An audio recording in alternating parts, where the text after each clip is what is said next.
ওম নমো ভগৱতে বাসুদেৱায়। নমস্কাৰ। শ্ৰীকৃষ্ণ গীতা নৱম অধ্যায়। অৰ্জুনে বুলন্ত শুনি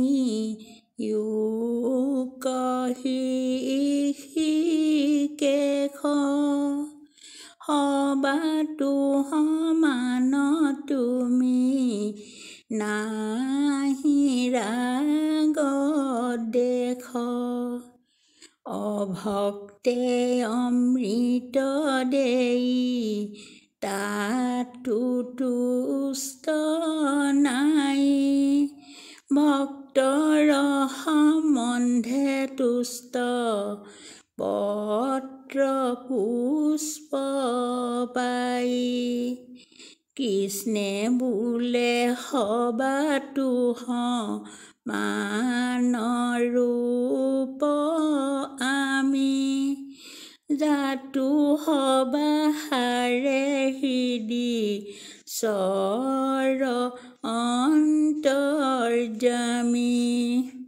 যিজনে অগ্নিৰ আখি চাপয়নিত তাৰ শৰীৰৰ যেন দূৰ হুৱে হিত দূৰে থাকি যিজনে অগ্নি কথাকে চাই সিজনৰ শৰীৰৰ হিত নপলাই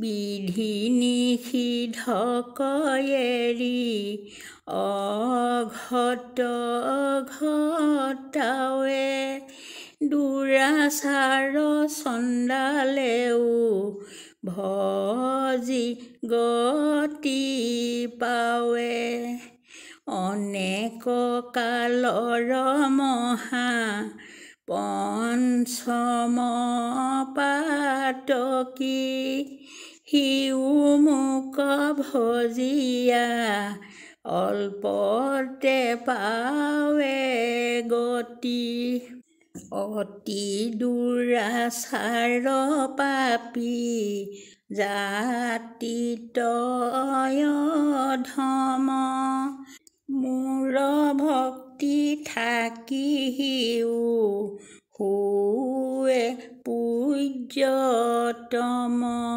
যিজনে মুহূৰ্ত পুনু নকৰে ভকতি হৃদিত থাকিয়া তাৰ দূৰ হওঁ আতি কলিত ভকতি তাৰ কলিদেয় ধন কালৰ প্ৰভাৱে তাৰ বাঢ়ি যায় মন ধন ধান পুত্ৰ ভাৰ্যা বহুতৰ হয় মোৰ কটাক্ষতে এক ক্ষণে হুৱে লয় কলিও মোহৰ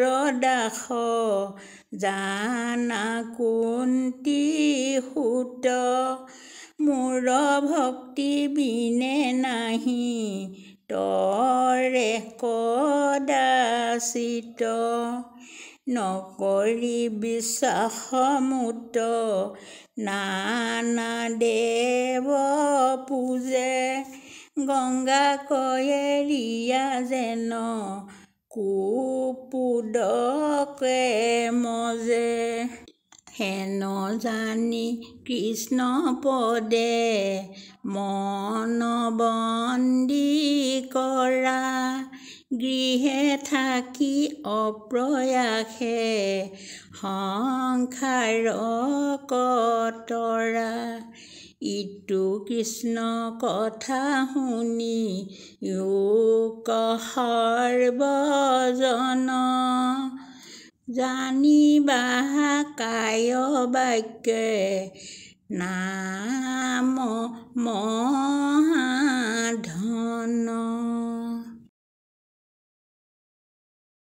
ভিডিঅ'টো চোৱাৰ বাবে ধন্যবাদ।